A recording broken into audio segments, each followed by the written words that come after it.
everyone. Good morning, and thank you all for joining today's webinar.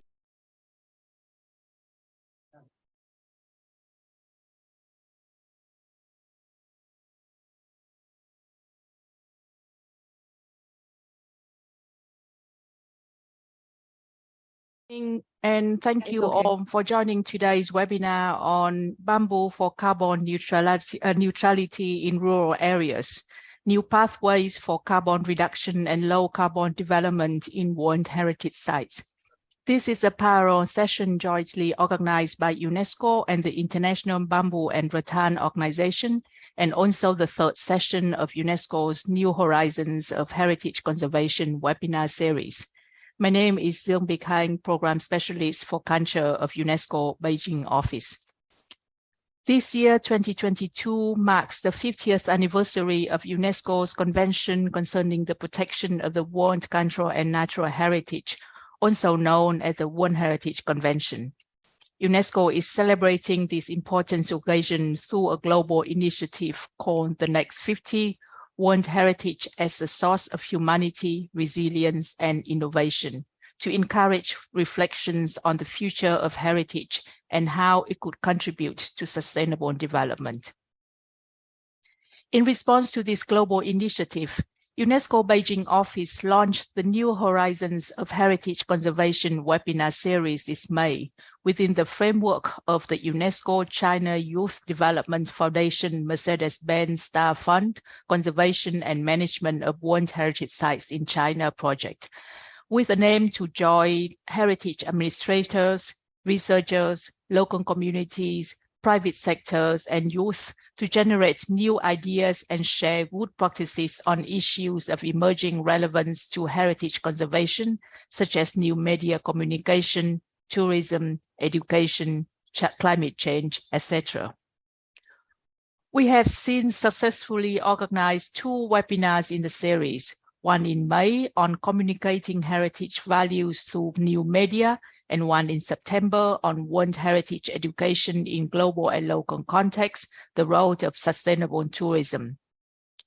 We are very happy to be able to organize today's third webinar within the framework of INBAR's second Global Bamboo and Rattan Congress, which is one of the world's largest platforms for dialogue on the development of bamboo and rattan for international sustainable development and South-South collaboration. The theme of this webinar touches on the issue of carbon reduction and climate change, which are now strategies priority both in China and global level, and are also becoming one of the top threats to World Heritage Sites. China is one of the countries with the most abundant bamboo resources in the world, and is in the top tier in terms of bamboo species resources, bamboo forest area, bamboo stock, and production.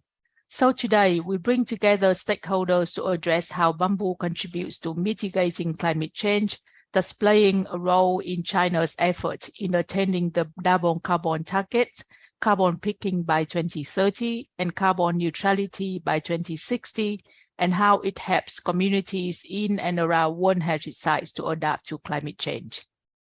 To begin with, we are honored to have Professor Shahbaz Khan, Director and Representative of UNESCO Beijing Office, and Professor Lu Wenming, Deputy Director General of INBAR, on video to welcome all participants to this important dialogue.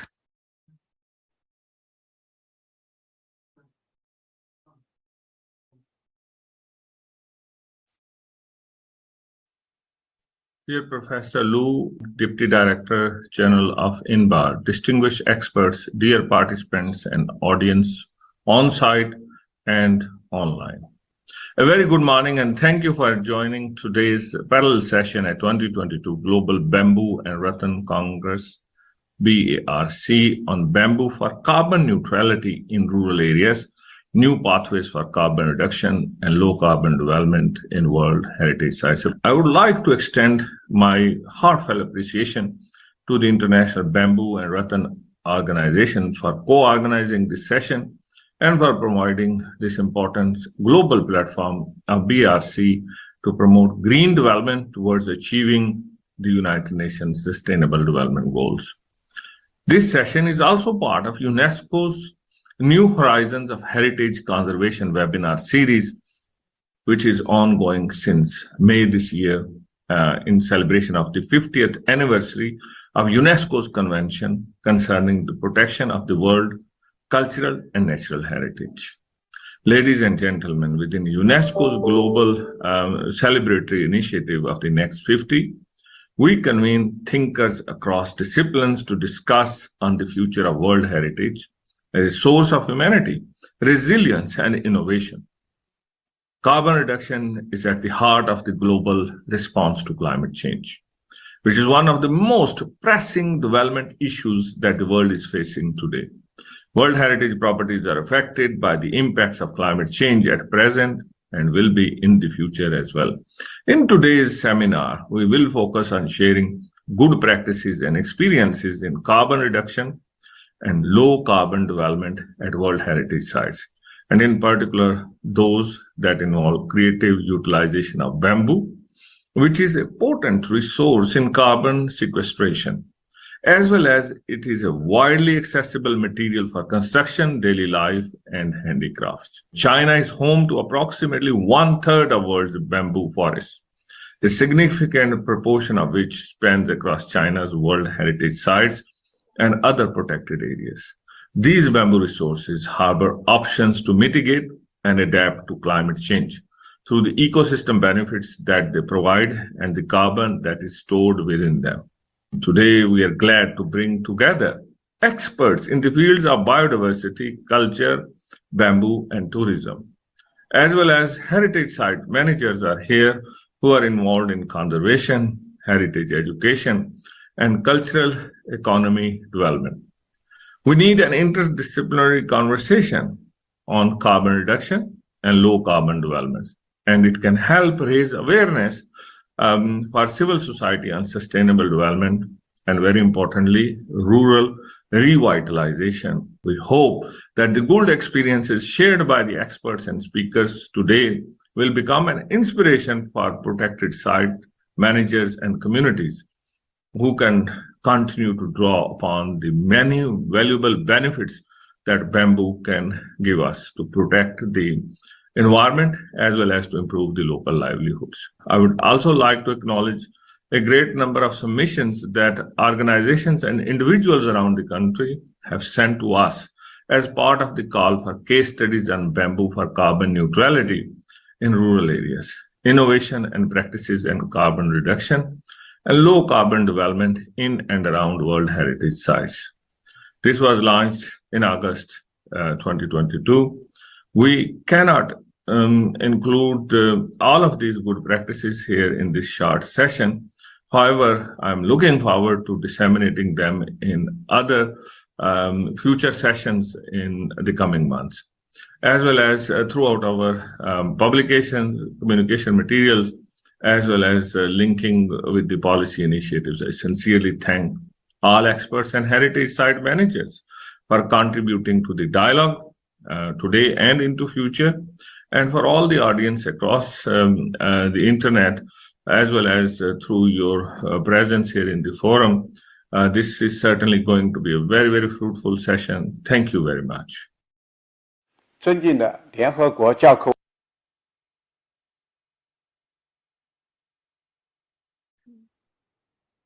播放吧，介绍完了。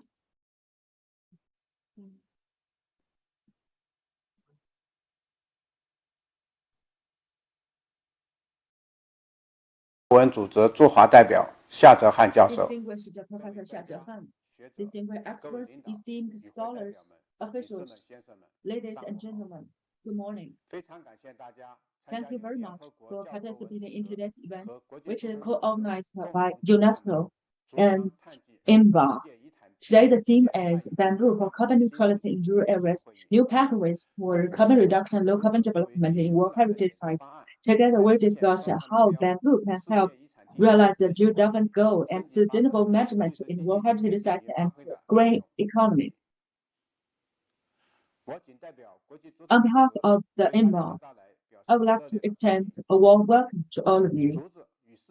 Bamboo are closely linked with World Heritage Sites global-wise, there are over 1,000 World Heritage Sites in over 160 countries, among which many are members of INBAR. Bamboo are widely distributed in tropical and subtropical areas. Bamboo are very essential to many World Heritage Sites. For example, we all know the giant panda heritage site and tertiary Danxia heritage site. Bamboo are also indispensable to human development, such as in the areas of building, foods, and musical instruments. And we have seen more bamboo artifacts and similar ICH products. With bamboo as a media, we will strengthen our partnership. In 2017, INBAR and together with UNESCO and the Zhishui Forest Administration, we have carried out a campaign in Zhishui to upgrade the World Heritage Site in 2011. Since that year, under the theme of bamboo for carbon neutrality in rural areas, we have built up the capacity in the rural areas to increase the resilience to climate change. At the same time, together with UNESCO, we have initiated the work to collect good practices on bamboo for carbon neutrality in rural areas, which showcase carbon reduction and low carbon development in World Heritage Sites. With bamboo as a medium, more countries and regions have regarded bamboo as an important plant for climate change to realize the UN 2030 SDG. The current ongoing COP27, bamboo, with its feature of fast-growing plants in the world, bamboo are very important in realize green economy, energy conservation. Today, it's my great delight to see all of you in this room. We'll discuss how bamboo can help realize the dual carbon goal and common prosperity and circling economy. We'll come up with new ideas and new approaches. Hope that our discussion will render and deliver more new ideas for how bamboo can help reduce carbon emissions and realize low carbon development. We hope that with joint efforts, bamboo will play a very important role in realizing the dual carbon goal. Last but not the least, wish all of you a fruitful workshop. Thank you. Thank you very much to Professor Han and Professor Lu for your welcoming remarks. And now moving right along, we are going to begin the expert keynote session. We are very glad to have with us today 3 distinguished speakers who are going to share their knowledge and also to set the stage for the discussion. We have Dr. Xie Yan, Associate Research Professor of the Institute of Zoology of Chinese Academy of Sciences. We have Ms. Lu Wei, Project Officer for Culture at UNESCO Beijing Office. And we have Ms. Li Yanxia, Senior Program Officer of Global Program of the International Bamboo and Rattan Organization. So first and foremost, we would like to invite Dr. Xie Yan to present on the current status and development trends of protected areas in China. Dr. Xie is an expert on biodiversity and eco-protection. As a founder of Protected Areas Friendly System, an initiative that promotes eco-friendly produce in and around protected areas that benefits local communities as well as nature, she is also an advocate for national conservation and strong governance of protected areas in China. Her presentation will contextualize our discussion in the governance system for natural protected areas in China and provide a baseline for new ideas and solutions. Please, Dr. Xie. 非常感谢，我可以分享我的。Thank you. Can I share my slides?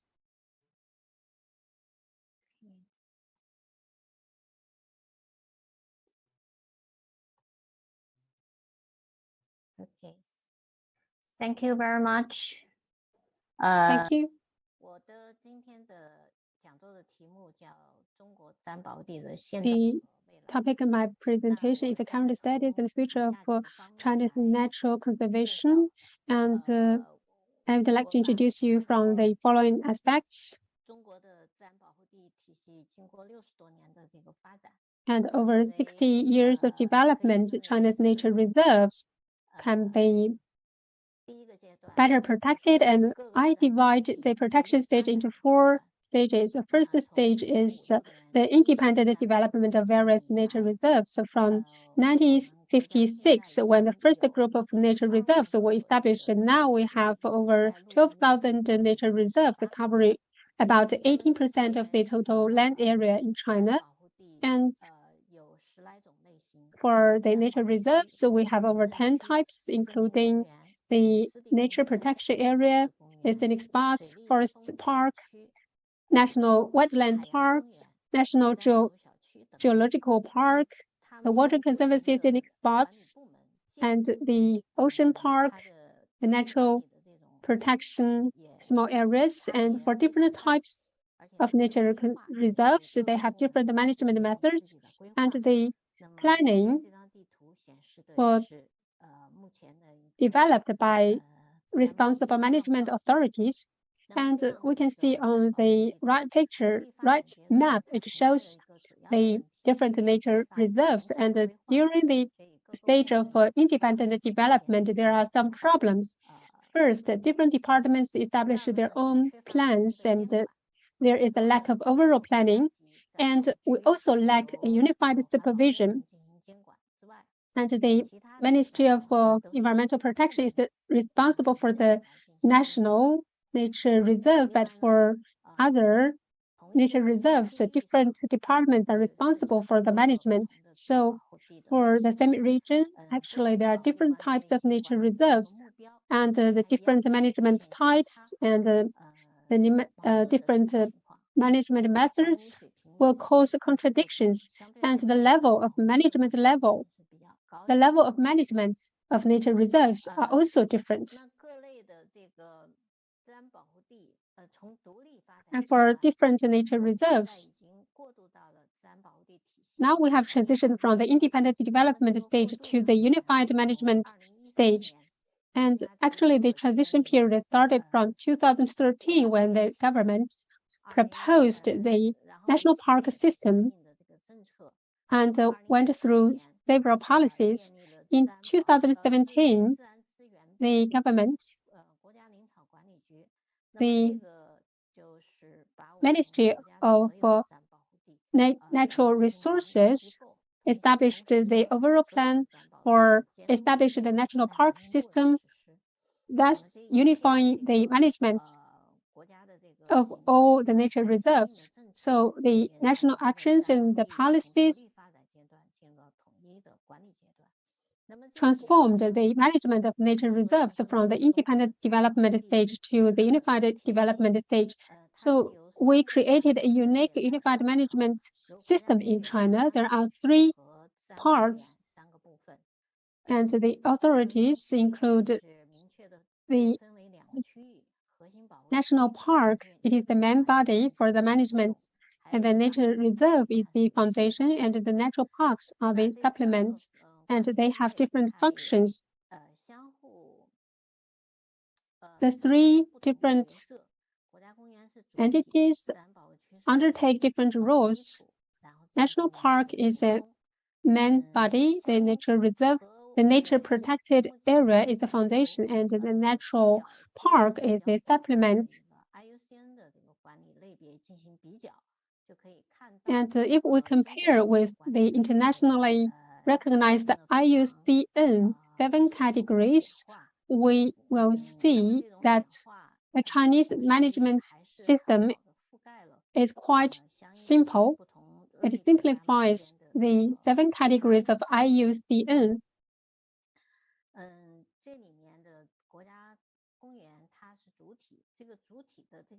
And in this management system, the national park is the main body.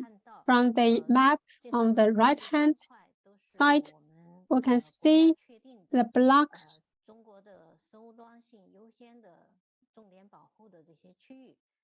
are the key protected areas in China.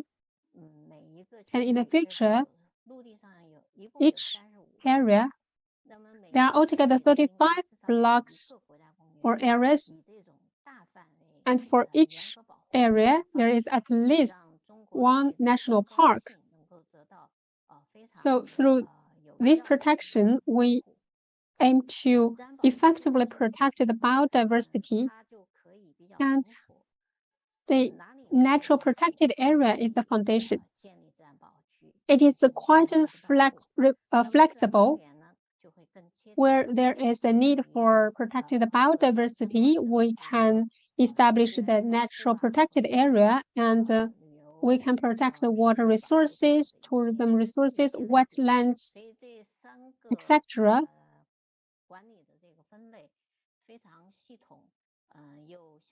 So that is how we categorize different types of natural parks. They are as a supplement. So the three entities constitute our unified management system, and there are many benefits for such management system. I will not elaborate here. In the past, we have isolated management, and now we have integrated management system.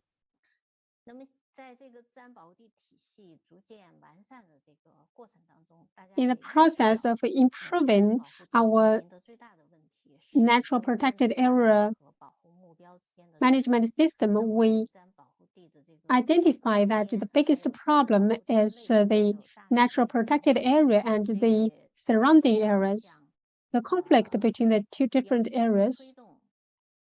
So we must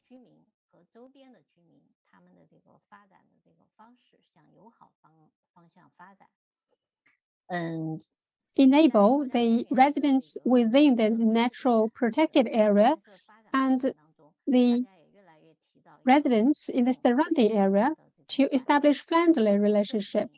And we are also exploring the franchised management within the national parks. And for the franchised management method, we have proposed different suggestions. And for the national parks or other nature reserves,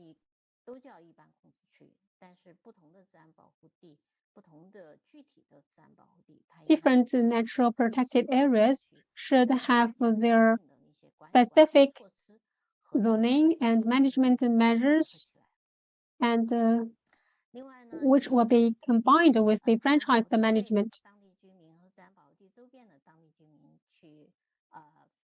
We should also coordinate the residents within the natural protected area and the surrounding areas, and they can develop some ecological products. And there is a typical case of geese rice. This is a successful project. They produce rice called geese rice, and they will be sold instantly after production. So that shows the effect of the brand. And the panda base is also a successful case. That is in Dashangcha in Nanguangkou River. Within a short period of 3 to 5 years, it has become a friendly product which can be operated sustainably.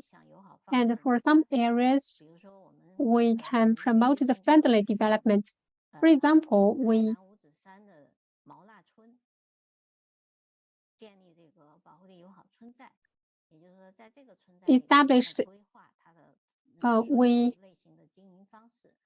conducted a project in the protected area, friendly village in Maona village, Wuzhishan city in Hainan province.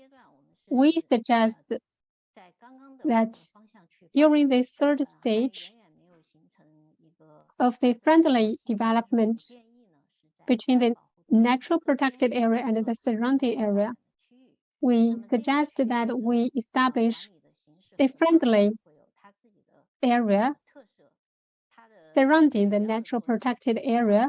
And for this surrounding area, we promote friendly development. And through this friendly development region, we can promote the protection work, and we can also engage the researchers, enterprises, and the public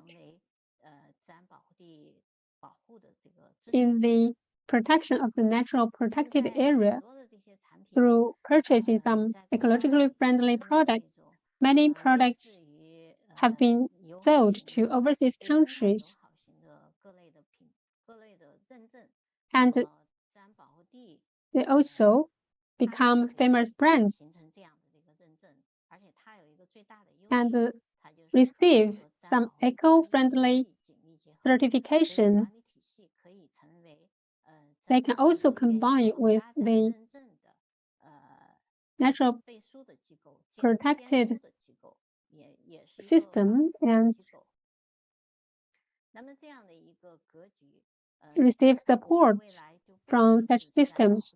Such a pattern in the future will not only promote it in the natural protected area, but also in the surrounding friendly areas.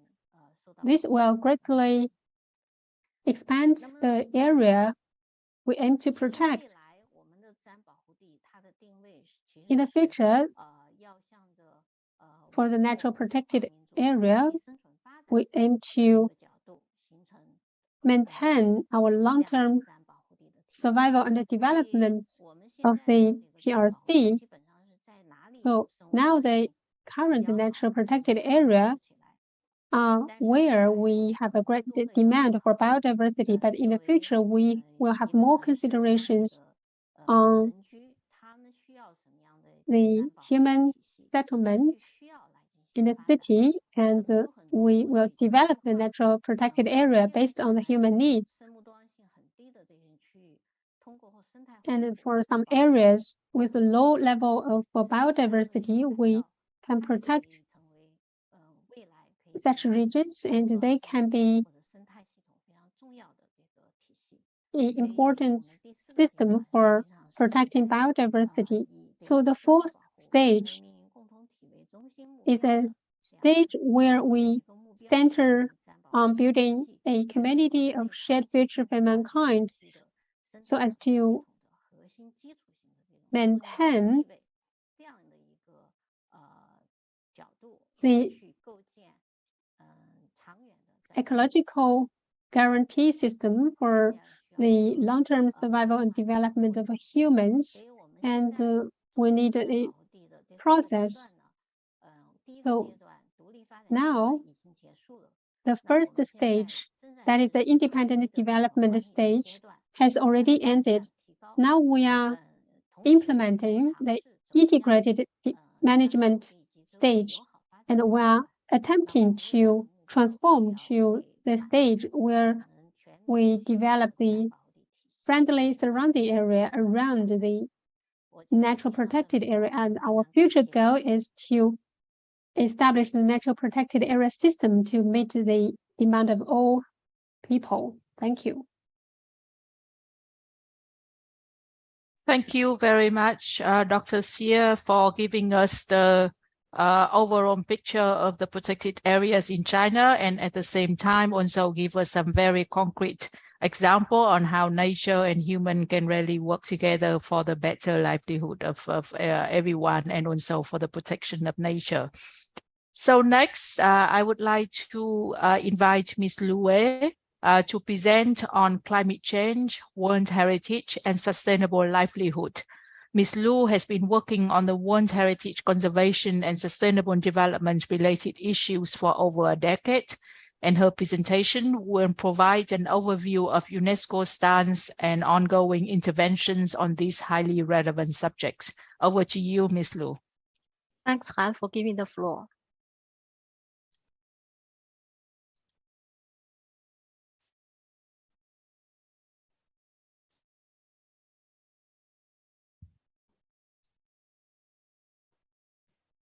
大家能看到吗？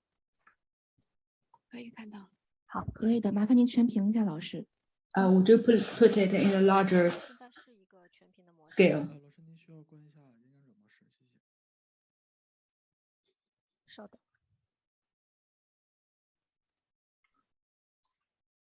多少？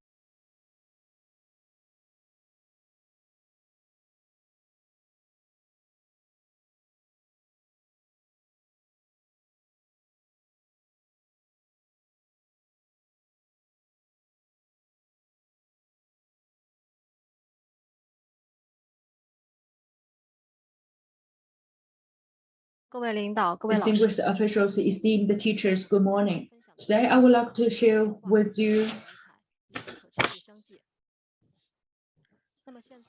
on the climate change, world heritage, and sustainable livelihood. Climate change is impacting every aspect of our life. As early as in 1980s, the GHG emissions and the climate change effect has been recognized by the international community, and the UNEP has issued the IPCC. In this report, in 1920s, the UN Conference on Development have adopted the UNFCCC.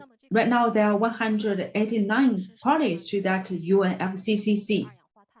This is the very first international treaty to control the emissions of carbon dioxide and to strengthen international cooperation. In 1995, on the first COP, the meeting was held in Berlin, Germany. After 2 years of negotiation, in 1997, the Kyoto Protocol went into effect. This is the first legally binding emission targets for developed countries. According to common but different responsibilities, the parties are developed into two parts, developed countries and undeveloping countries. In 2015, on the COP21, there is a milestone event, a milestone treaty, the Paris Agreement. All countries are included, must make commitments to make contribution to the climate emissions reductions. We must limit the global warming to well below 2 degrees Celsius. The ongoing COP27 is being held in Egypt. According to UNEP, in October, a new report from the UNEP Emission Gap Report 2022 finds that the unconditional NDC points to a 2.6 degrees Celsius increased temperature by 2100, far beyond the goals of the Paris Agreement. To increase the NDC and take more rigorous policies to realize the Paris Agreement, and the presidency raised the 2030 and 2060 dual-carbon goals. To respond to climate change, UNESCO has issued the UNESCO Strategy for Action on Climate Change, which recommends combining all the skills and disciplinary inputs that fall within the UNESCO's mandate to engage in large-scale activities and programs and strengthening synergy within the United Nations system. According to that strategy, in culture sector, we call on utilizing culture diversity to find appropriate ways. We must realize that World Heritage Site and climate change and their relations. First, climate change is fast becoming one of the most significant risks for World Heritage Sites worldwide. And climate change is a threat multiplier and will increase vulnerability and exacerbate other stress, including but not limited to pollution, urbanization, habitat fragmentation. This is a model in Australia, the Greater Barrier Reef. Under the pressure of climate change, there is the coral bleaching.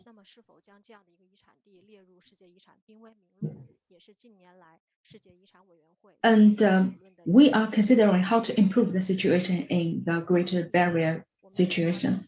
On the other hand, we must realize that World Heritage can play a role in responding to climate change, like through water and climate regulation and carbon sink. They can play their part. According to the 2001 UNESCO World Heritage Forest publication, there are the areas in the world amount to 69 million hectares, and this forest can absorb 190 million tons of carbon dioxide from the atmosphere. But we can find that due to human interference, that the forests are declining in their ability to absorb carbon dioxide.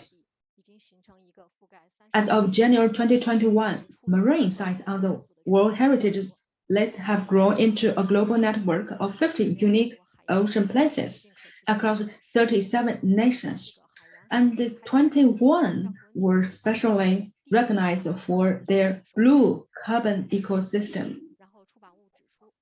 This publication has realized that the marine heritage site covers less than 1% of the global ocean areas, but it covers 21% of the global blue carbon ecosystem. And its carbon sequestration amount is very huge. The UNESCO Assistant Director General for Culture points out that found on the fringe of the world coastline, blue carbon ecosystem play an important ecological role in the nutrient and carbon recycling. But very few countries have regarded and attached great importance to the marine in response to climate change. Besides, we also have the living heritage, which can build resilience for the change to come and leads us to a more sustainable future. For example, the honey rice terraces in Yunnan, it can help maintain regular yields and water abundance for the farmers. Their resilience rests on the honey people's worship for the nature and their unique 4-in-1 landscape management solution. For more research and publications, you can access our UNESCO website. I've listed some of the most influential reports and publications for your reference. For example, include the World Heritage and Tourism in the changing climate. After realizing the important role between climate change and World Heritage sites, we advocate that we carry out and fostering sustainable livelihood for resilience to climate change. This can help promote the realization of several goals on the SDG, like poverty reduction, quality education, gender equality, decent jobs, and less inequality. Since 2017, in 3 provinces in South China, in 4 World Heritage sites, we have piloted on the sustainable livelihood. This is in line with the 13th and 14th FYP in China, with the World Heritage site as a career. We carried out sustainable livelihood pilot. We have carried out 4 pilots and gained the participation of more than 60 universities, and 1,418 people directly benefited from such pilot, and over 35,000 people indirectly benefited from our pilot. We have carried out 22 specific activities. In our selection for the pilot programs, we have 2 sets of criteria. Not many World Heritage sites can meet the criterion at the same time. For the sustainable livelihood element, the criteria stresses on the outstanding uniqueness.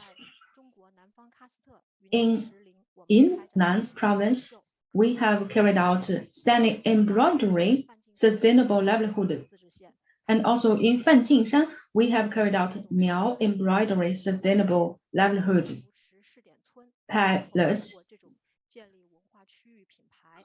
We established the brand and fostered the skill among more people, and we combined culture with tourism for high standard development.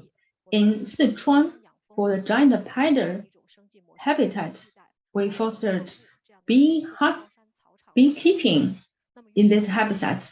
At the same time, we have carried out World Heritage education for multiple ways to explore different approaches for sustainable livelihood.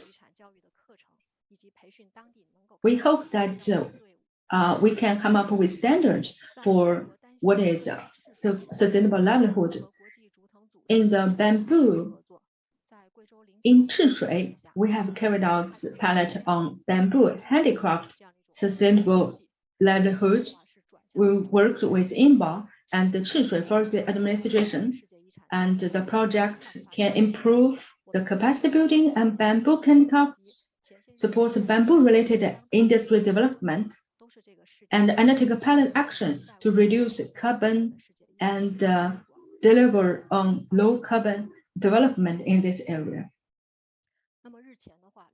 Right now, on the COP27, which is being held in Egypt, the goal is to reduce emission, increase the adaptation, and draw more financial support in response to the climate change.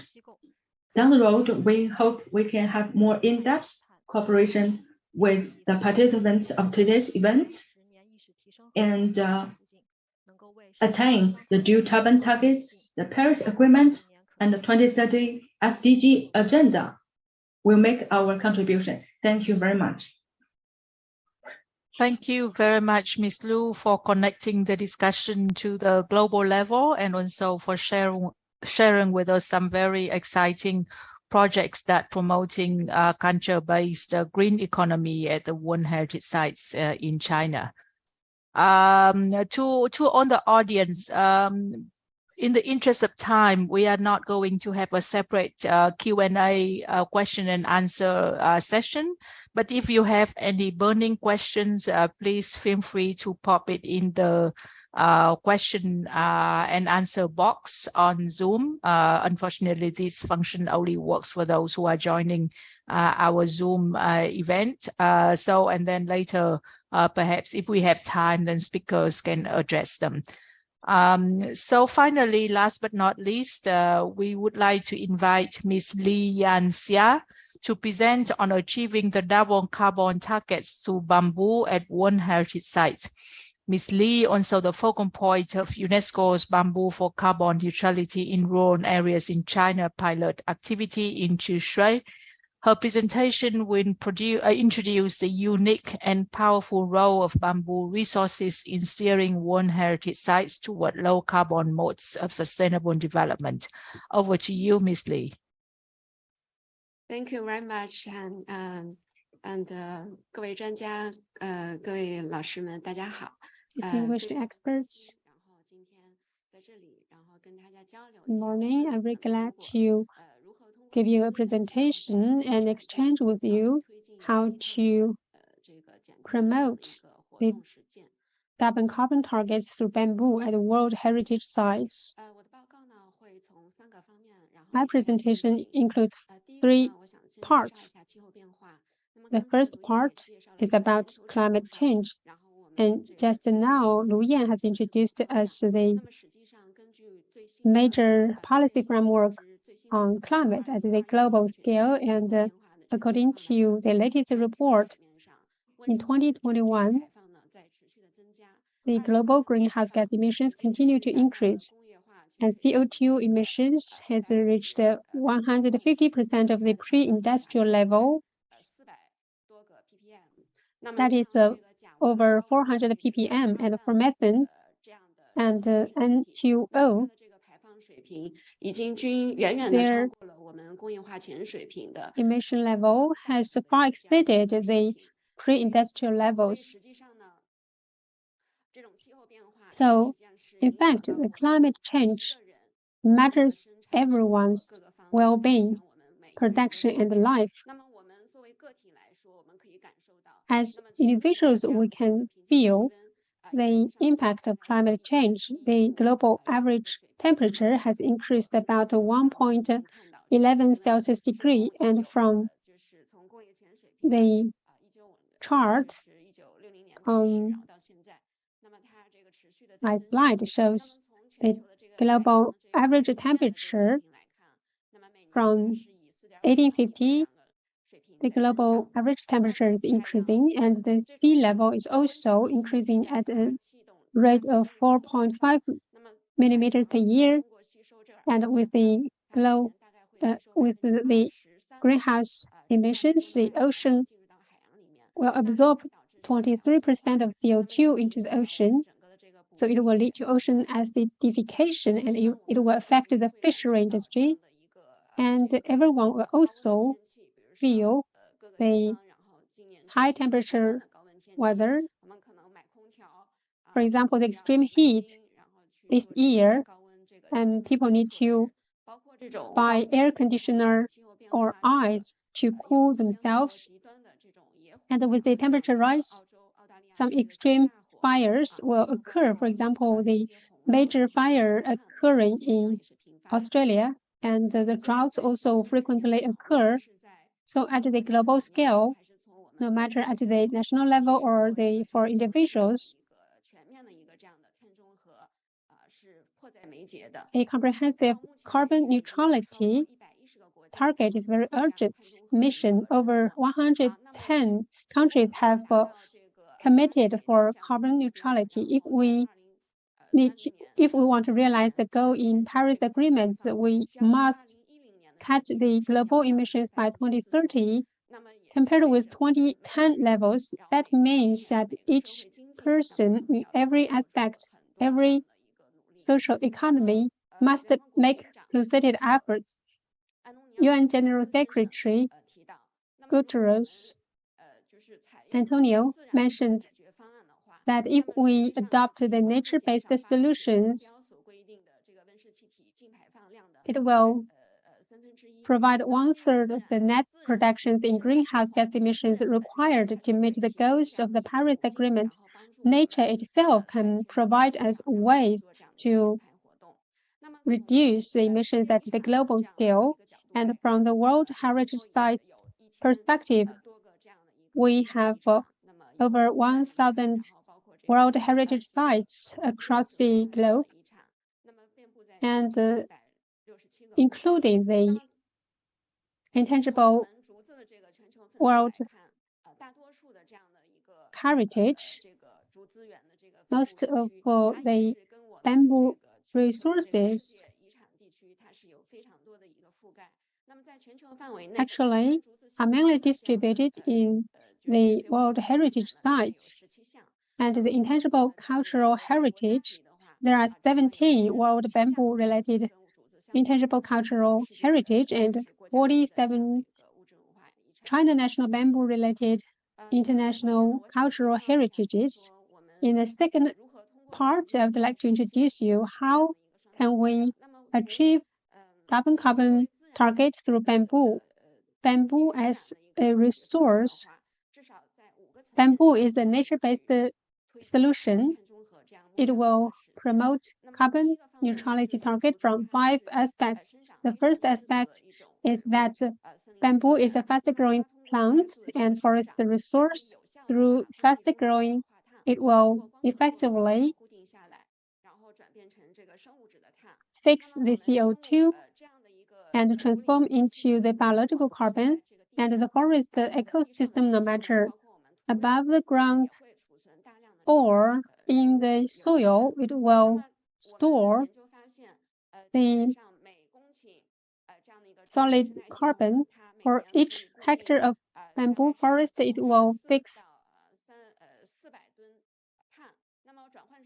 94 to 400 tons of carbon. So for each hectare of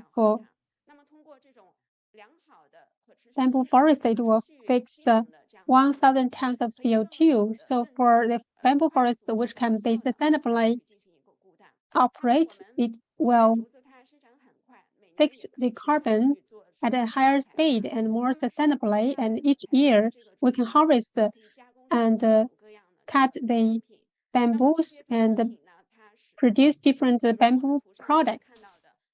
For example, from the picture, we can see they can be used for construction and indoor decoration, furniture, and the bamboo materials after turning into products.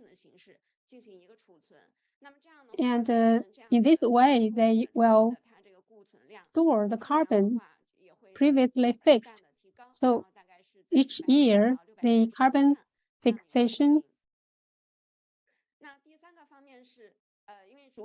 ability will greatly increase, and every year it will fix 160 tons of carbon. And bamboo can also replace plastics, timber, steel, materials, etc. for carbon reduction. Every year we can harvest the bamboo, and the bamboo can also replace other materials.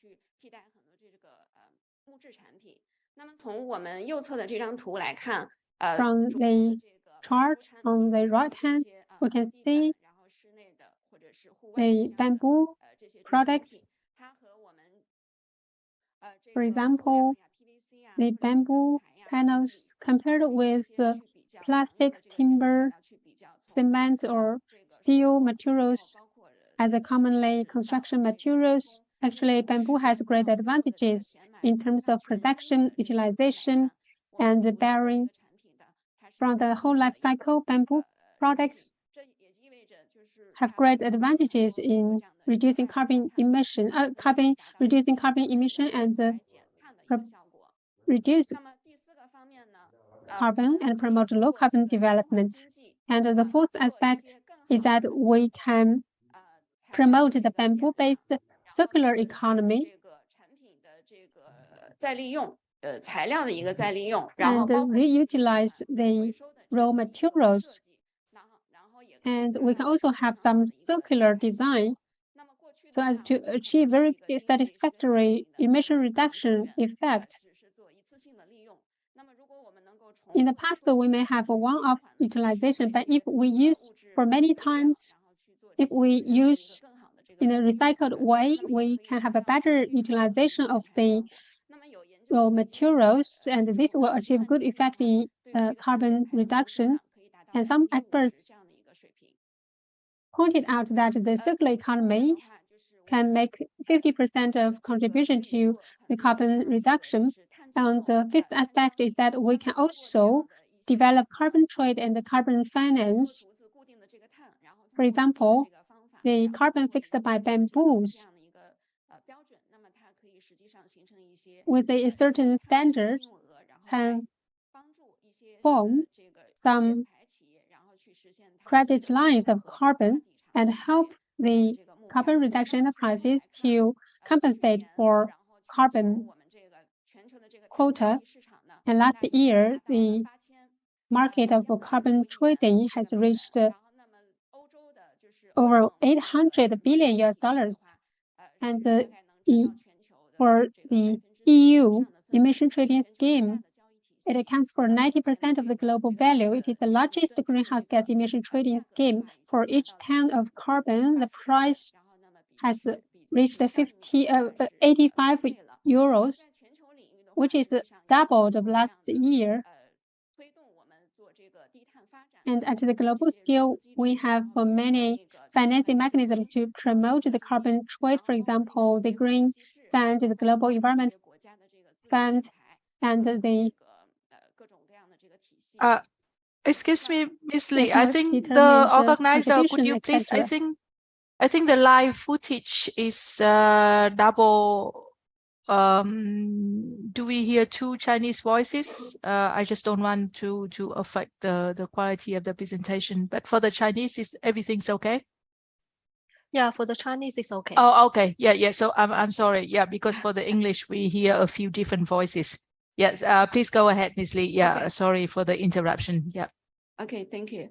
所以从目前的话，就是我们如果去做这样的 Currently, 竹子的这个碳减排的话，竹林的这些 if we reduce carbon emissions by bamboo, 全球市场去做这个交易的话，目前的话， and if we 大概是有几个 promote carbon trade at the international market, we have 比如说清洁机制， several 然后包括这个 standards. VCS， 然后这个 For example, the claim mechanism with the SGS or CCB, such systems. And in China, we have two bamboo-related management and operation methods. They can reduce carbon emission in CCBR system. And finally, I would like to introduce you how we create a low carbon and sustainable environment at World Heritage Sites. What are the practices? First of all, we can better utilize the bamboo forests resources and promote the low carbon and sustainable environment. For example, from this picture, we can see last year in Yangzhou City, we built an ancient architecture, no matter in urban area or in rural area or in World Heritage Sites, we can use more green and low carbon sustainable raw materials to replace cement and steel bars, concrete bars, and the construction industry can contribute 40% of the emission reduction at the global scale. So if we use low carbon and sustainable raw materials, it will help us greatly reduce the carbon emissions. This is in Longquan, Zhejiang province. We use the bamboo raw materials to build a bridge in the rural area. And this is a case in Zhejiang province. This is in Jiangxi province, Zixi County. It is the community path. And this case, on the left hand, it is a construction. It is a project under construction in Shishui. We use bamboo to build a pavilion. On the right side, we can see a hotel made of bamboo. So we can see that the bamboo can be used as a low carbon and sustainable raw material for construction. And these two pictures show the project in Shishui City. Through bamboos, we can set up a space, and it has a function that through the light and shadow effect of the bamboo structure, we can also promote the cultural and aesthetic education. And this is a case that we use bamboo to build some cultural scenic spots and some platforms. We consider using bamboos to replace other materials. And in consumption area, we know that some disposable plastics, kitchenware cause a lot of pollution. If we use bamboo in the World Heritage Sites and scenic spots and promote green consumption and enable the consumers to use more environmental friendly kitchenware, then we can reduce the production of the plastic garbage in the scenic spots from the source.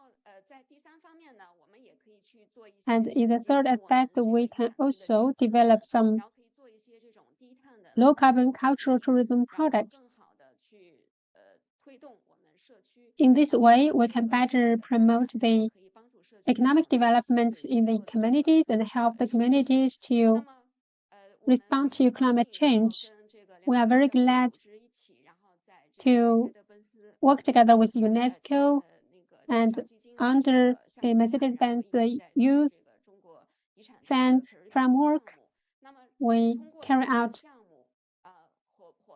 the projects and establish partnerships and develop communities.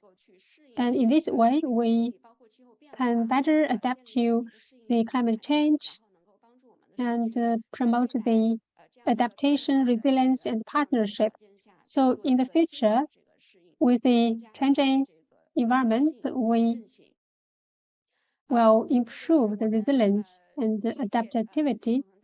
This is the first Global Bamboo and Rattan Congress, and our project team discussed how we can better utilize the resources of the World Heritage Sites for realizing the goal of sustainable development. And through establishing partnerships, we can achieve multiple objectives. For example, the sustainable livelihood and the community building.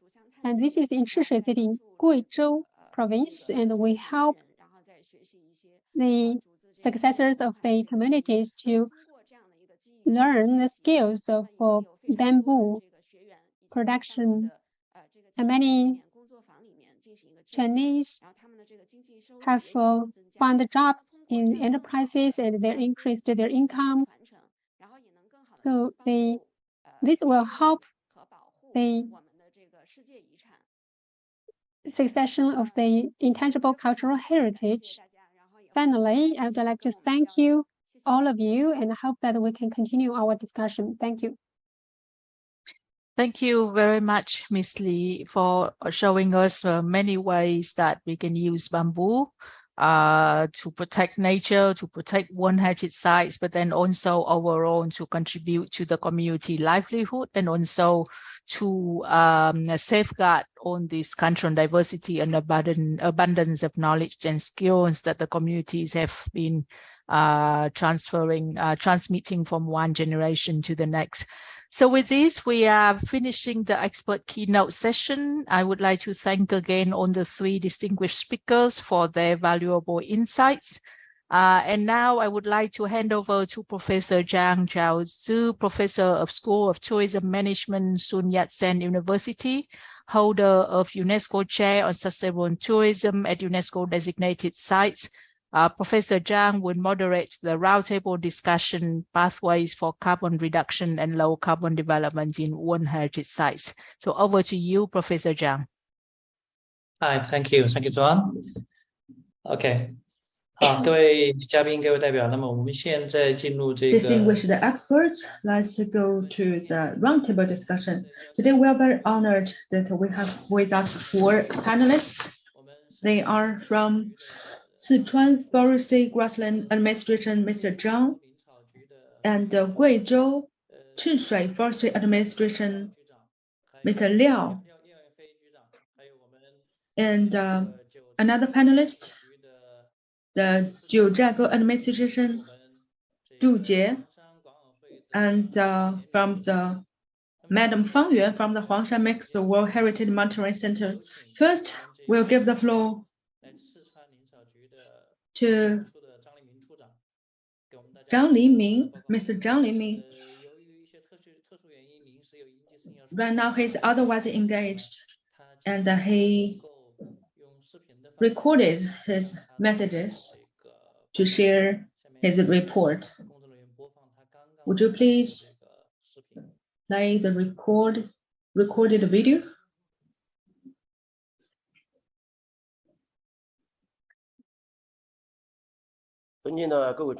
Distinguished experts,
Thank you, Mr. Zhang, for your excellent presentation. In fact, the Sichuan province in promoting low carbon and nature reserve protection work, Madam Lu has already mentioned that in a series of World Heritage Sites, actually we have conducted a lot of work, and panda is closely related to bamboo, and we have other World Heritage Sites which are closely related to bamboo. Actually, you know, 治水 means green mountains and clean waters. And today we have the honor to invite Director, 治水 Forestry Administration, Guizhou Province, Mr. Liao Yanfei, to give us a presentation. Let's welcome. Mr. Liao will share with us the topic of creating a low carbon and sustainable environment at World Heritage Sites. Let's welcome Mr. Liao. Thank you. Distinguished professors, experts, scholars, and leaders, I'm very glad to be invited by UNESCO and INBAR to have the honor to participate in 2022 Global Bamboo and Rattan Congress. I'd like to thank UNESCO and INBAR for your long-term care and support in 治水, and now 治水丹霞 World Natural Heritage Site Community Sustainable Livelihood Development Project is being implemented in 治水. Could you please turn on your camera? I cannot turn on my camera. Please continue.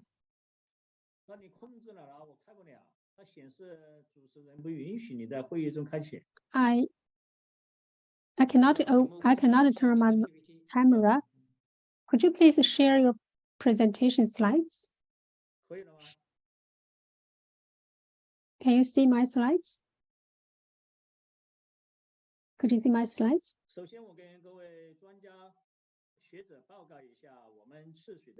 Today I would like to introduce you the basic situation in 治水. 治水 city is the pilot county of ecological product value realization mechanism in the whole province, and it is the greenest and most beautiful place in China. And the Revolutionary Party organization at county level was established here in 治水. Late Chairman Mao also started his revolutionary journey from 治水. Could you please share your slides? Can you see? No, we cannot.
Has the highest forest coverage rate of 82.51% in Guizhou province, and it ranks the top in terms of the comprehensive eco-environment quality evaluation and the agricultural product processing and transformation rates for consecutive years. It is the national level eco-construction demonstration region and the national eco-city, and we have 5A. We have 1 5A scenic spot, 3 4A scenic spots, and 6 3A scenic spots.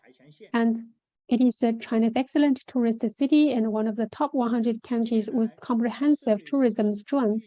And in recent years, Zhishui City has focused on the 3060 double carbon target, relying on Zhishui Danxia World Natural Heritage Community Sustainable Livelihood Development Projects and 2.24 million mu of forest resources to actively develop forestry carbon sequestration projects. Zhishui City's first 440,000 mu of forest carbon sequestration development has been launched. Guizhou Province's first bamboo carbon sequestration loan has been put into operation. Guizhou's first forest carbon sequestration bureau has been established, and Guizhou's first bamboo forest carbon coupon has been issued. Every achievement is hard-won, and every exploration makes us more confident.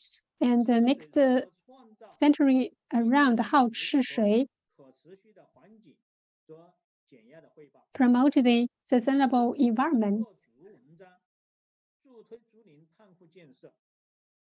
And we focus on making full use of bamboo and to promote the construction of carbon pool by bamboo forest. Zhishui City has always adhered to the ecological priority and green development, taking ecology as the foundation of the city, the foundation of development and the source of strengthening the city.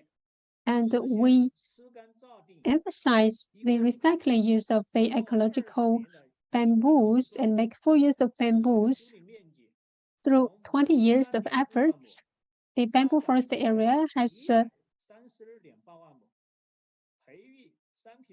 increased to over 1 million mu, and we have cultivated high standard bamboo forests and protection bamboo forests, and also turned the arable land to bamboo forest for a large area. And all these efforts have greatly improved the forest quality and promoted the restoration of the eco functions of forests, increased the biodiversity, and improved the ecological service capabilities of the demonstration bases and the surrounding forests in conserving moisture, creating landscapes, and maintaining soil and water, and fixing carbon. And we have created a large area of bamboo forests and realized abundant carbon sink storage.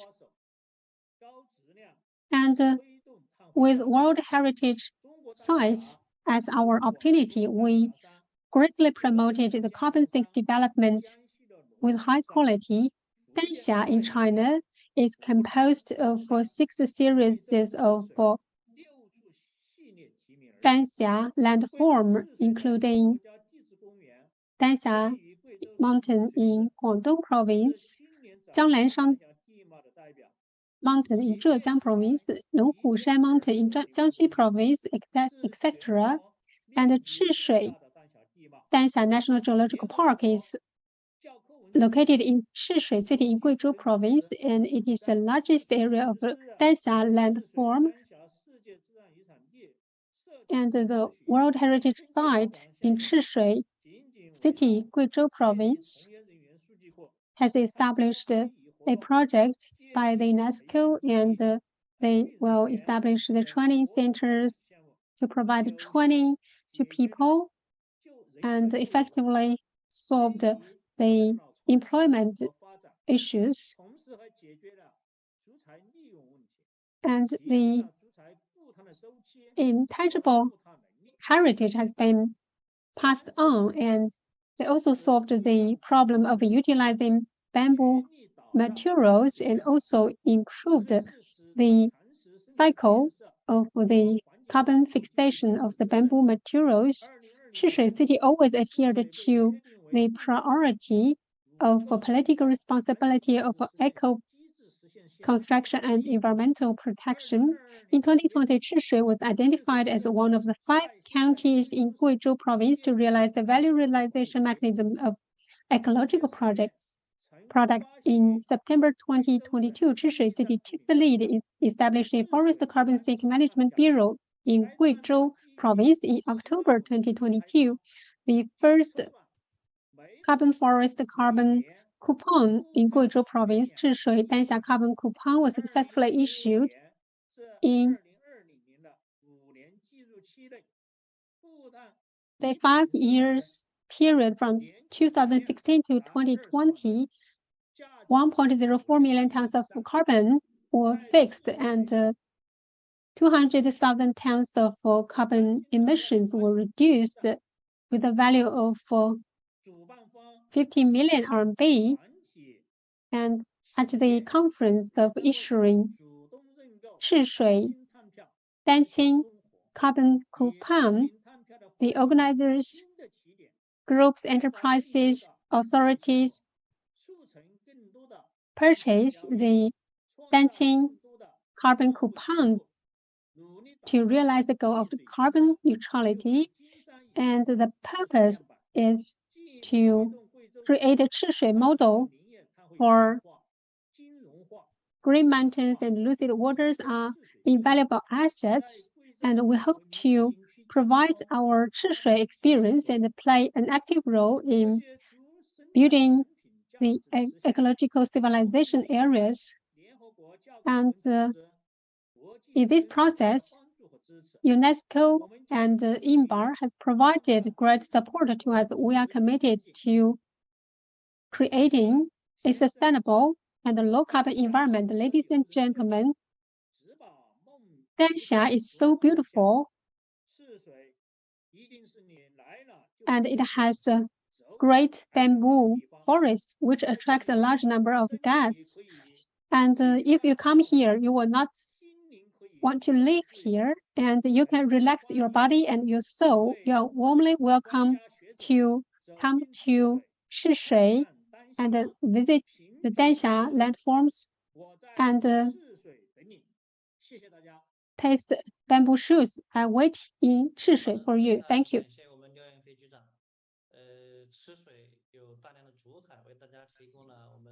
Thank you. Thank you very much for the introduction. I'm Drew. We all know that Jiuzhaigou in the past few years has experienced earthquakes. In low carbon development, Jiuzhaigou has explored a lot. We have the honor to invite Dr. Zhu Jie to introduce to us what the conservation and value communication of World Heritage Sites in Jiuzhaigou Valley. Please, Dr. Du.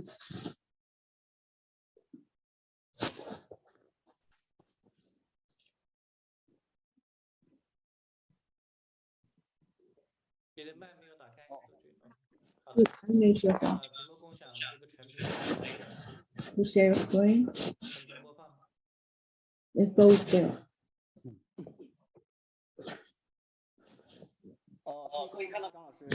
Can you see my screen? Yes. Yes, please go. Distinguished Professor Rattan, distinguished experts, esteemed professors, good morning. I'm Zhu Jie. Thank you, UNESCO, for inviting us to give us the chance to report on this meeting. The name of my presentation is Conservation and Value Communication of World Heritage Site in Jiuzhaigou Valley.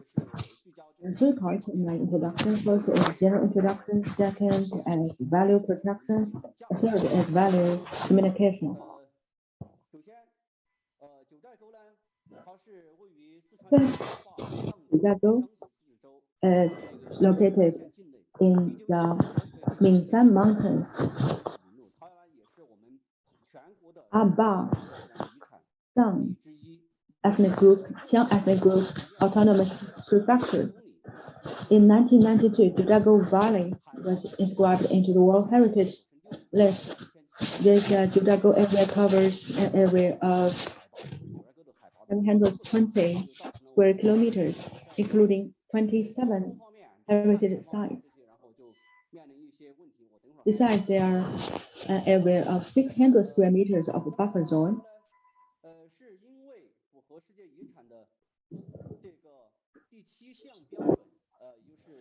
Now let me introduce to you the OUV of the Jidago Valley.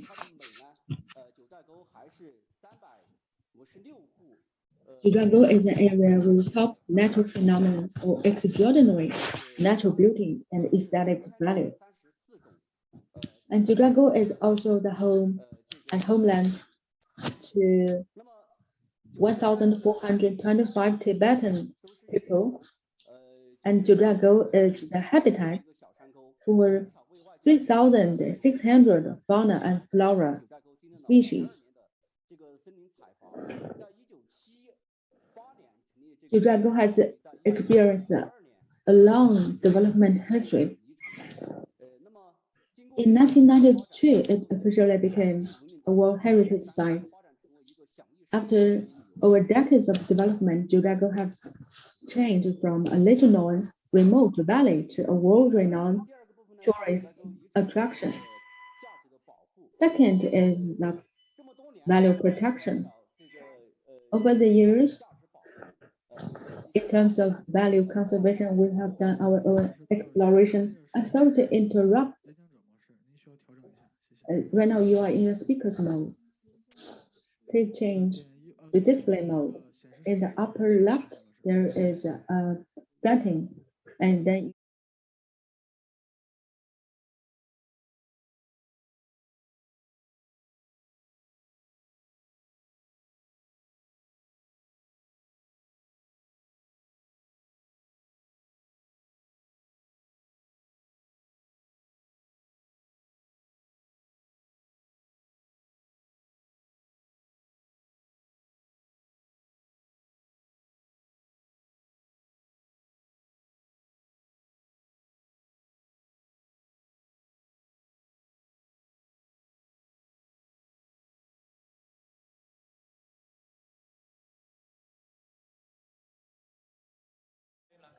yes, yeah, good to go.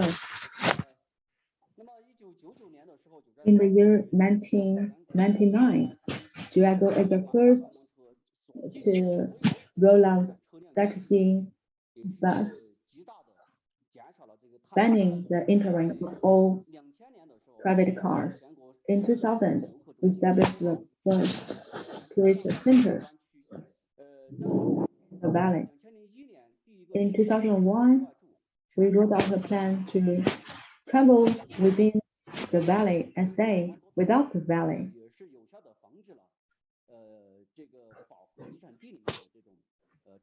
This is aimed to preserve the valley. In 2004, we are among the pilot companies for the establishment of a digital tourist attraction. We have built our digital information center and pioneered in online ticket booking. At the beginning of this century, we lead the effort and set limits to the tourist numbers. I share with you 4 pictures. The upper pictures were the Jidago Valley in 1980s. Back then, there were logging and planting in this valley. But after that, after we were included in the World Heritage List, we planted more trees here. Meanwhile, we carried out ecological engineering, preservation methods, and addressed 14 unwanted valleys, rebel valleys. As we all know, in 2017, August 8th, a magnitude 7.0 earthquake occurred in this valley, with the epicenter located in the north branch of the Central Valley.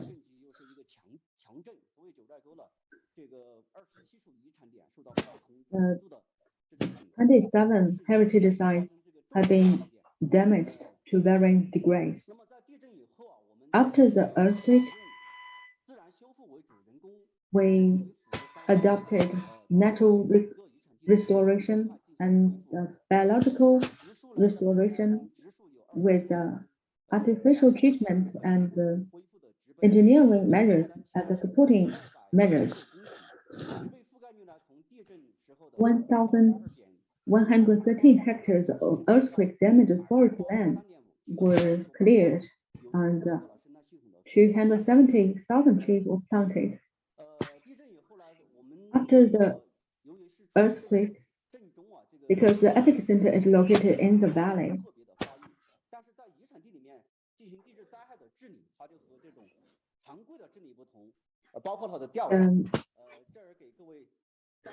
post-disaster reconstruction is quite different from in Europe times. In investigation of the post-disaster situation, we use the drones to reduce the intervention and the impact on the valleys. With this aircraft-mounted radar system, we can have a full understanding of what's happening during the earthquake. With this, we also restored over 170 damaged areas in the valley.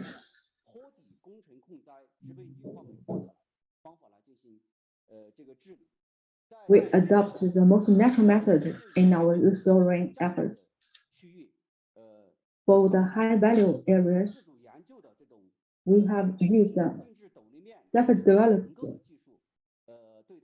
hardness slope vegetation layer reconstruction technology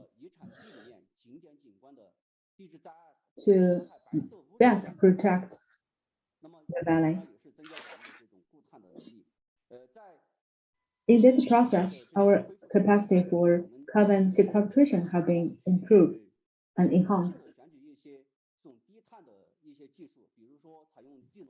And we have made sure that the technology used to restore the damaged areas are low carbon technologies. And also, among the 400 sightseeing buses in the valley, all of the buses are now electric buses. We have made our own calculation that the emissions is around 10,000 tons of carbon emissions. After converting to the electric vehicle, we have greatly reduced the carbon dioxide emissions.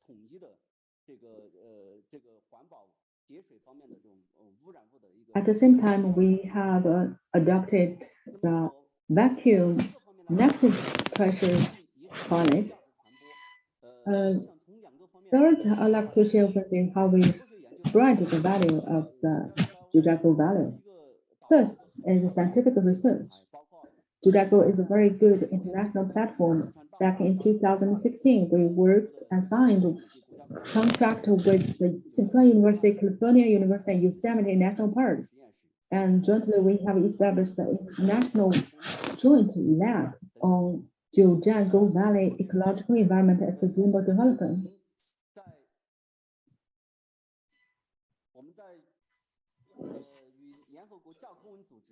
We work with UNESCO and HISP, established the Jiuzhaigou workstation.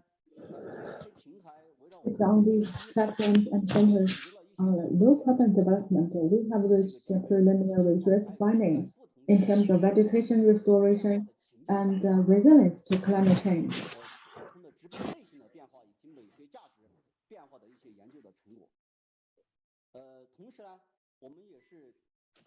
In addition, we encourage international cooperation. Last year, It is strong support of Professor Zhang Taozhi. We have held the international seminar on resilience capacity building and sustainable development of World Natural Heritage Sites. For this year, we are gonna invite 29 academicians to form a Jiuzhaigou Valley Scientific Policymaking Advisory Committee to guide us on how to better develop. Second is promotional activity. We use the TikTok, public websites, we media. Besides, we also work with the mainstream media, such like the CCTV, Sichuan TV, and other international media. Each year, we will do some themed popular science activity. Our officials in our administration, they really support such promotional activity. Also, in terms of promotional outcomes, we have songs, videos, and publications. We're still in the process of how to better promote the value of Jiuzhaigou Valley.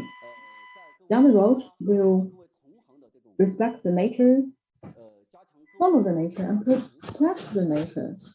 We'll enhance cooperation to better protect the Jiuzhaigou Valley. Looking forward to your feedback and your insights. Thank you. Okay, thank you, Mr. Zhu, for your excellent introduction of the stories in Jiuzhaigou. And we know that among the World Heritage Sites in China, when we talk about natural heritage site, we not only think of Jiuzhaigou, we will also think of Huangshan Mountain. Today, we are honored to invite Director Madam Fang Yuan, Director of the World Heritage Management Office, Huangshan Scenic Area Management Committee, to introduce us. Thank you, moderator. I would like to share my screen.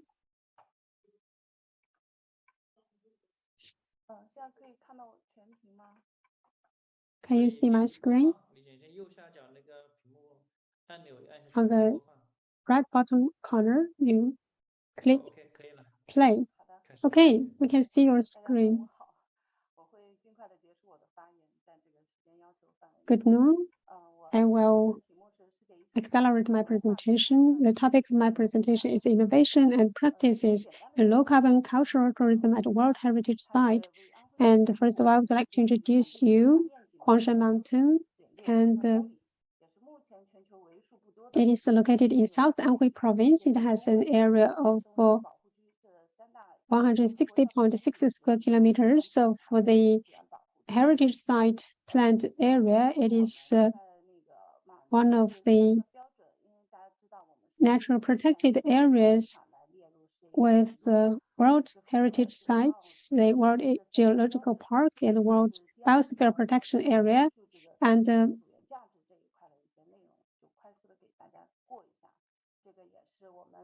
I will go through some cases for the low-carbon cultural tourism innovation practices in the World Heritage Sites. And actually, we can see we have different cultural services in the scenic spots. And we have different local plant species. In Huangshan Mountain, we have beautiful scenery. And I would briefly introduce you some practices in Huangshan Mountain.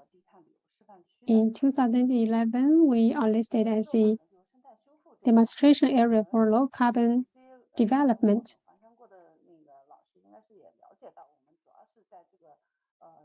And if you have come to Huangshan Mountain,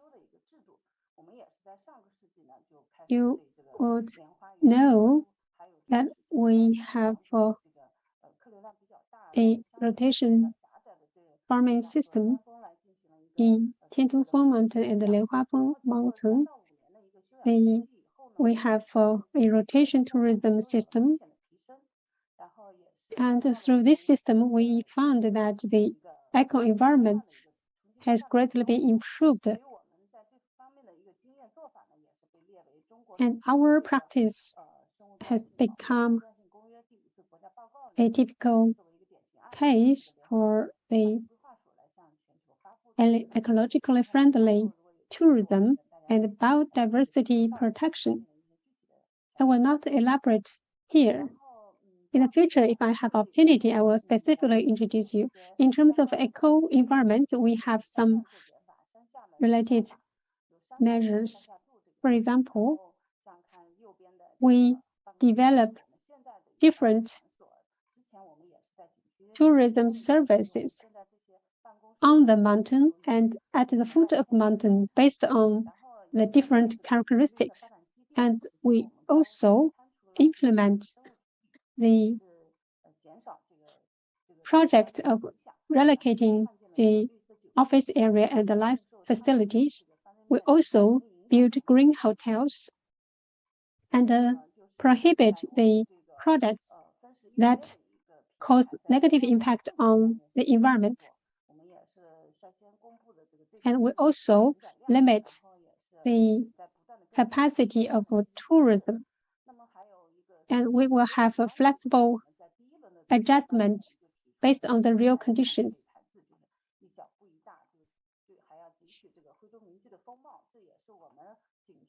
And we also try our best to preserve the residential buildings of Huizhou in the local area.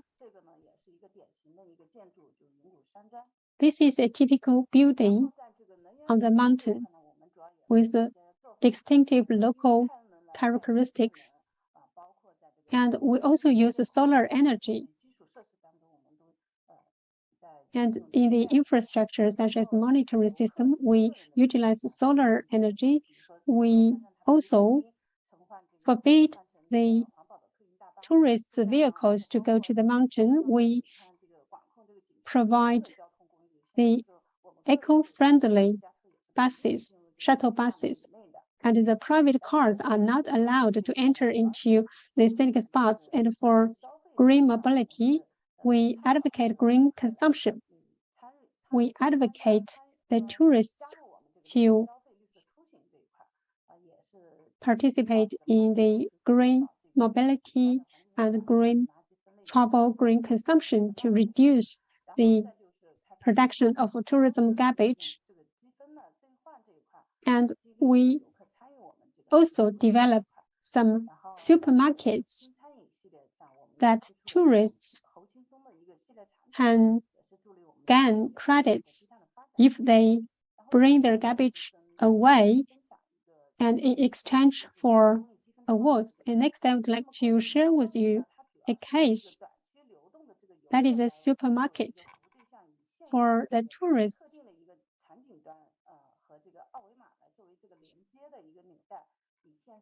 The tourists can scan the QR code and they can bring the garbage away or categorize the garbage.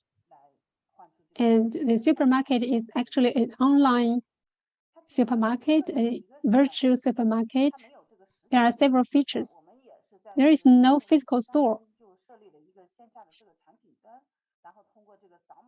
We just created some offline scenarios, but no physical store. We just provide the online stores. The tourists just operate on their mobile phone. This is a way to improve the awareness of environmental protection for consumers and tourists. This also improves the treatment of the tourism garbage. And we advocate green consumption and reduce the production of garbage. And we also disseminate the lifestyle of the environmental protection concept and the green and low carbon way of life, so as to gradually improve the awareness and the quality of the residents, of the tourists. And in the development process, we insist on protection and we insist on energy efficiency and emission reduction. This is my presentation. Thank you. Thank you very much, Wang Yuan. Thank you for your good control of time. Last but not the least, for the introduction section, just now every panelist has introduced their practice in low carbon development in World Heritage Sites. Following the Fang Yuan's report, let me have a follow-up question. If you were given one chance to only introduce the most successful practice in Huangshan, which would be that case?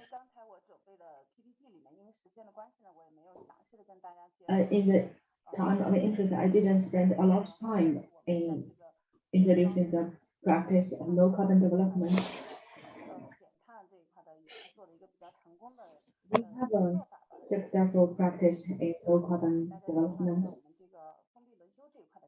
Let me share with you this isolated restoration. It's a very effective way to protect the environment. We have built on the marine restoration and came up with the innovative one. For example,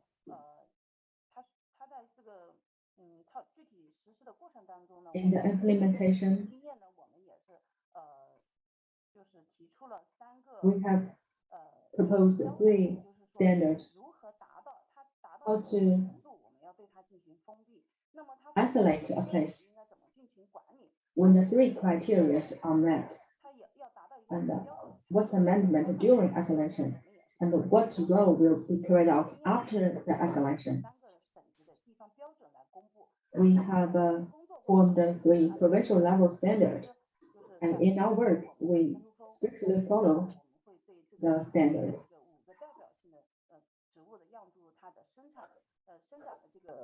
For example, during the isolation, we will collect and monitor the plant growing indexes. When the indexes are met, the criteria are met, we will drop out of isolation and open it to the public. And this process is a best practice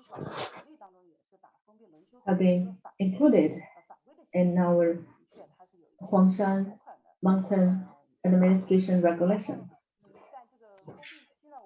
During the isolation, was the isolation really effective? We find that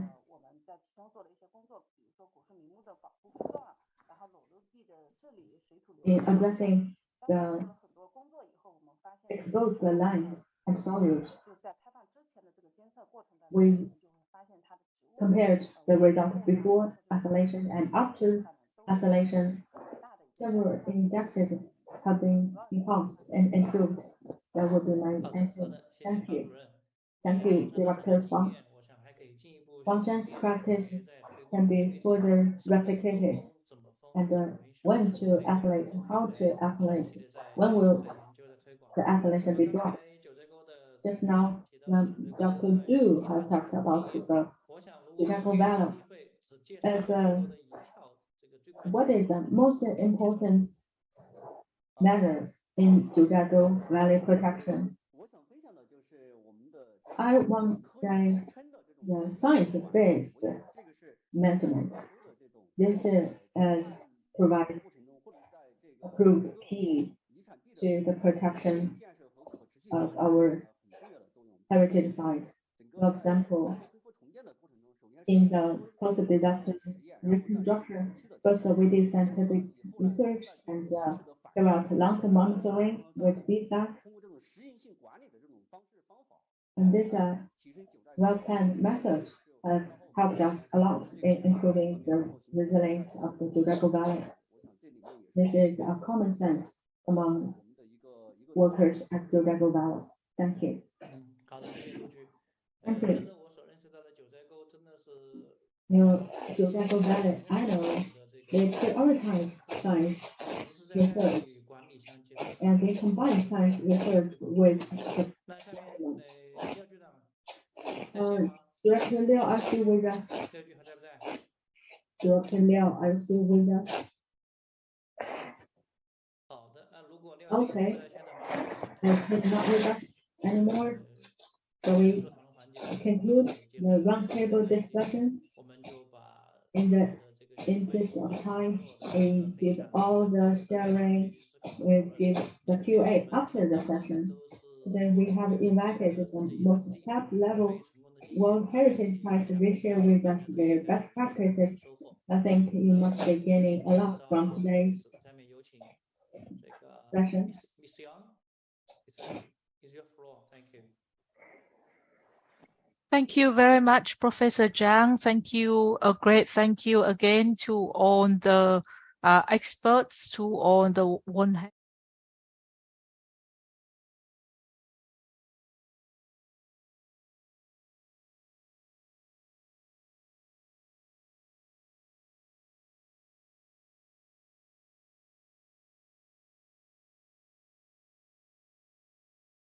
To brief you that, as you know, that from August to October 2022, we have launched a call for case studies on innovation and practices in carbon reduction and low carbon development in and around World Heritage Sites as a complement to this webinar, to explore and share good ideas and practices of site management using bamboo to encourage the civil society to gain awareness on the issues of carbon reduction and climate change.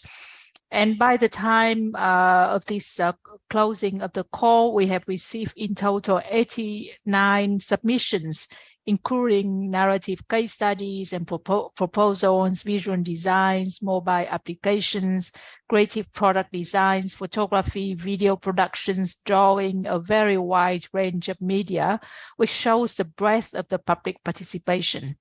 So this, in the next few months, we will shortlist the 89 submissions. We will set up a panel to review.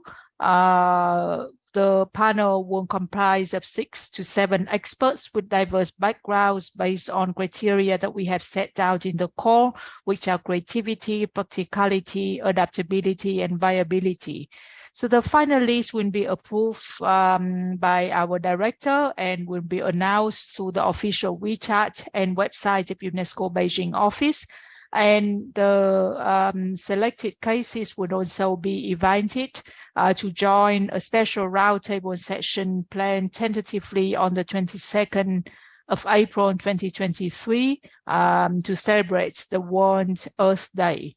During that time, we will also organize a UNESCO INBAR joint workshop on bamboo forest carbon management. So please follow us on WeChat and our UNESCO website.